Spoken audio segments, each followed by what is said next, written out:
Hey, good morning everyone. Claudia here with HomeSmart Real Estate. Wanted to give you guys some information this morning regarding a question that I got actually twice this week from two new clients that I have that will be purchasing a home this year. And the question was, how much money do I need to, buy a house? What are the costs involved, right? So I just wanted to give you guys just a little bit of information, because sometimes when two people or more have a question, usually, other people follow. Other people want to know the same thing. So I'm just going to give you guys a breakdown today of some of the costs that are involved with buying a house, right? So first things first, let's just say, imagine that you are out looking for homes, you find the home that you want, you submit an offer, and now you're under contract. So they've accepted your offer, right? What's next? Well, next thing is we have to put an earnest deposit down. So typically we do $1,000, right? Or 1% of the purchase price. In this instance, we're just gonna go ahead with a smaller amount, about $250,000. So we'll say $1,000 earnest deposit. Next, now that we are under contract, we have to do our inspections, right? So our inspections are going to cost anywhere between $300 to $400. We'll just use that number. So for a house, in this price range, it's going to be about that. So $400 for an inspection. Now the next step is doing a appraisal.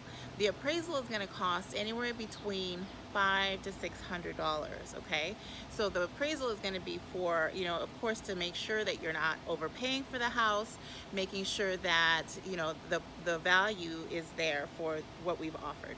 Okay, so that's number 3. Number 4 cost is going to be your down payment.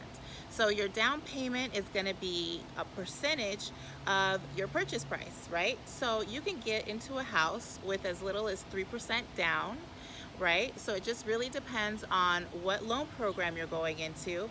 And some people get into the homes with no down payment because they've gone with possibly a down payment assistance program, which is also an option. So you want to make sure that you know what your options are with your credit, with your qualifying scores. So then that is number 4.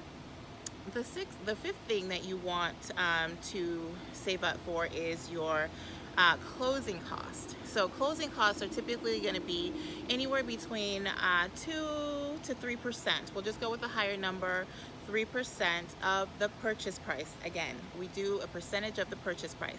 So 3% of $250,000, right? So those are the 5 things that I typically tell my clients that they, want to account for.